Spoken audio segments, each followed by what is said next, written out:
Hi friends, welcome to our channel. இன்றைக்கி நம்ம என்ன பார்க்க போகிறோன்னா, ரீசெண்டாக நாங்கள் திருச்செந்தூர் தாங்க போயிருந்தோம். அதை பற்றி தான் இந்த விலாகில் பார்க்க போகிறோம். வீடியோவை ஸ்கிப் பண்ணாமல் பாருங்கள். நம்ம சேனலை ஃபஸ்ட் டைம் பார்க்குறீங்கன்னா நம்ம சேனலை சப்ஸ்கிரைப் பண்ணிக்கோங்க. பக்கத்தில் இருக்கிற பெல் ஐக்கானே கிளிக் பண்ணிக்கோங்க.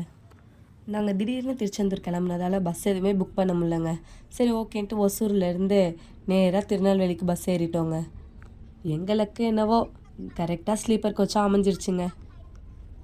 இந்த ட்ரிப் என்னவோ முழுக்க அன்எக்ஸ்பெக்டட் ஜர்னி தாங்க. திடீர்னு என் ஃப்ரெண்டு கால் பண்ணி நான் கேட்டேங்க, வாடி திருச்செந்தூர் போகலாம், எங்களுக்கு 2 days லீவுன்னு. அவளும் திடீர்னு வாடி போகலாம், எவ்வளோ நாள் பிளான் போட்டு போகவே முடியல அப்படின்னு சொல்லிட்டு அவளும் வந்துட்டாங்க. ஆனால் அவளோட ஹஸ்பண்ட் வரல, அவருக்கு கொஞ்சம் ஒர்க் இருந்ததால். அவளோட 2 பிள்ளைங்களும் தாங்க வந்தா. எங்கள் மாமனாரை கூப்பிட்டதுக்கு இல்லை நான் வரல, என்னடா அலைய முடியலன்ட்டாரு. நாங்களும் அவளை ரொம்ப டார்ச்சர்லாம் பண்ணலங்க. நான், எங்கள் வீட்டுக்காரர், எங்கள் நிரோஷன், எங்கள் அத்தை 4 பேரும் தாங்க கிளம்பி போனோம். எங்கள் வீட்டில் பஸ்ஸில் ஏறினோடனே நிரோஷன் அப்புறம் என் ஃப்ரெண்டோட பொண்ணுங்க 2 பேரும் நல்லா ஜாலியாக விளையாட ஆரம்பிச்சிட்டாங்கங்க. பயங்கர குஷி ஆகிட்டாங்க. அவங்களுக்கு குஷியாக இருந்துச்சு இல்லையோ, எனக்கும் என் ஃப்ரெண்டுக்கும் தாங்க ரொம்ப ஹாப்பியாக இருந்துச்சு. என்ன தான் இருந்தாலும் எல்லாேருக்கும் ஸ்கூல் ஃப்ரெண்ட்ஸ் வந்து இவ்வளோ நாள் கண்டினியூ ஆகுறதுங்கிறதே பெரிய விஷயங்க. அந்த மாதிரி ஒரு ஃப்ரெண்ட்ஷிப் தாங்க நாங்கள்.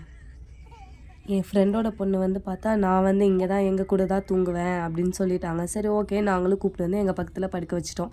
லாஸ்ட்டில் பார்த்தா யாருமே தூங்கலைங்க. எல்லாம் பாட்டை போட்டுட்டு டான்ஸ் ஆட ஆரம்பிச்சிட்டாங்கங்க பசங்க எல்லாம். அவங்களோட சந்தோஷம் தானேங்க நம்மளுக்கு ரொம்ப முக்கியம். அந்த மாதிரி ஒரு மூமெண்ட் தான் அது. ஒரு வழியாக காலையில் 6 மணிக்கு மதுரையில் வந்து நிப்பாட்டினாங்கங்க. அப்போ தான் எங்களுக்கு விடிஞ்சதே தெரிஞ்சிச்சுங்க. அங்கே நிப்பாட்டினதுக்கப்புறம் பார்த்தா மதுரையிலேருந்து 4 மணி நேரங்க திருநெல்வேலிக்கு. எப்போ தான் திருச்செந்தூர் போய் சேருவோன்னு இருந்துச்சுங்க. லாஸ்ட்டில் பார்த்தா திருநெல்வேலியிலேருந்து இன்னும் 1 மணி நேரம் ஆகும் நாங்கள் அங்கே திருச்செந்தூருக்கு. என்னடா இவ்வளோ லாங்காக இருக்கேன்னு அப்போ தான் எங்களுக்கு தெரிஞ்சிச்சுங்க. மதுரையை தாண்டினதுக்கப்புறமே பசங்க எல்லாம் பசிக்குதுன்னு சொல்ல ஆரம்பிச்சிட்டாங்கங்க. பார்த்தா கரெக்ட் டைமுக்கு டிரைவரும் ஒரு இடத்துல நிப்பாட்டினாருங்க. எனக்குமே ரொம்ப பசிக்க ஆரம்பிச்சிருச்சுங்க. சரி ஓகேன்ட்டு அங்கே சின்னதாக ஒரு ஹோட்டல் இருந்துச்சு, அங்கேயே போய் சாப்பிட்டு நல்லா ஃப்ரெஷ்ஷப் ஆகிட்டு வந்துட்டோங்க. திருநெல்வேலி வந்து இறங்கிட்டு அங்கேருந்து திருச்செந்தூர் பஸ் ஏறிட்டோங்க. திருநெல்வேலிக்கு அடையாளமே நம்மளோட அல்வா தானேங்க.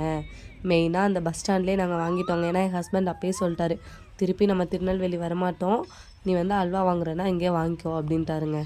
சரின்னு நானும் போய் மஸ்கோத் அல்வாவும் கோதுமை அல்வாவும் வாங்கிட்டு வந்துட்டேங்க.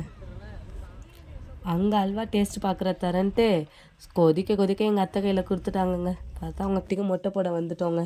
மொட்டை போட்டதும் போதுங்க ரொம்ப அழுக ஆரம்பிச்சிட்டான். என்ன பண்ணுறதுங்க, திடீர்னு டிசைட் பண்ணி எதுக்கு போகிறது அப்படின்னு சொல்லி தான் நான் ஒரு மொட்டையை போட்டேங்க அவனுக்கு. ஃபைனலாக மொட்டையை போட்டு முடிச்சுட்டு பீச்சுக்கு போயிட்டோங்க. செம்ம ஹாப்பியாக இருந்துச்சு. அப்புறம் விளையாண்டது நாங்களும் ஹாப்பி, பசங்களும் ஹாப்பிங்க. அந்த மாதிரி இருந்துச்சு. நாளைக்கு நேரில் தாங்க பயங்கர கூட்டமாக நின்றுச்சு அங்கே குளிக்கிறதுக்கு. நாளைக்கு நேரில் இப்படி தாங்க தண்ணியை மொண்டு ஒரு ஆள் எடுத்து ஊற்றிட்டு இருந்தாருன்னா கமெண்ட்டில் சொல்லுங்கள், நாங்களும் தெரிஞ்சுக்கிறோம். ஓகே, ஃபைனலாக குளிச்சுட்டு சாமி தரிசனத்துக்கு கிளம்பிட்டோங்க. செம கூட்டங்க. நாங்கள் சாமி பார்த்து முடிக்கிறதுக்குள்ளே ஒரு வழி ஆயிடுச்சுங்க. அது இந்த பசங்களையும் வச்சுக்கிட்டு ரொம்ப கஷ்டப்பட்டோங்க. கோயிலுக்கு போகிற வழியிலே நிறையா கடையெல்லாம் இருந்துச்சுங்க.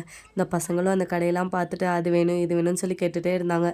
நான் சொன்ன சாமியெல்லாம் பார்த்துட்டு வரப்போ வாங்கலாம் அப்படின்னு சொல்லி சமாதானம் பண்ணி கூப்பிட்டு போயிட்டு இருந்தோங்க. எல்லாத்தையும் விட ஒரு ஹைலைட் என்னென்னா, அங்கே வந்து ஒரு பொண்ணு வந்து எல்லாேருக்கும் அந்த வேல் போட்டு வச்சுட்டு இருந்துச்சுங்க. இது என்னோட பல நாள் ஆசைங்க, இந்த மாதிரி நான் வைக்கணுன்ட்டு. ஃபஸ்ட்டு என் ஃப்ரெண்டுக்கு தான் வச்சு ட்ரையல் பார்த்தாங்க. அவளுக்கு நல்லா இருந்துச்சு, ஓகேன்னு சொல்லி தான் நெக்ஸ்ட்டு நான் எனக்கு வச்சுக்கிட்டேங்க.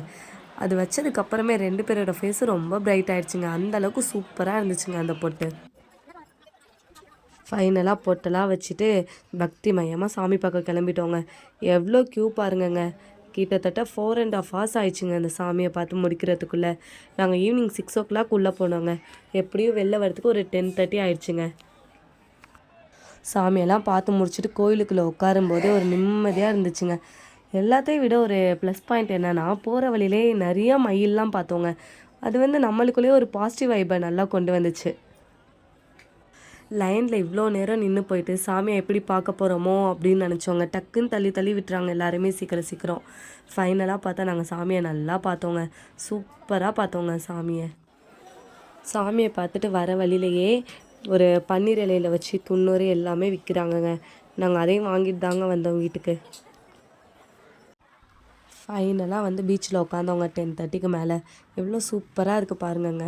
எவ்வளோ பேர் அந்த பீச்சில் அந்த டைமுக்கு எப்படி விளாண்டுக்கிட்டு எவ்வளோ ஜாலியாக இருக்காங்க பாருங்கள்.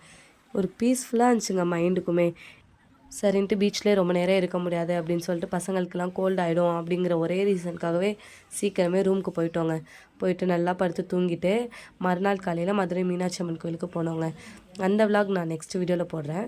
நீங்கள் திருச்செந்தூர் போயிருந்தீங்கன்னா உங்களோட எக்ஸ்பீரியன்ஸ் எப்படி இருந்துச்சுன்னு கமெண்ட்டில் சொல்லுங்கள். தேங்க்யூ ஃபார் வாட்சிங்.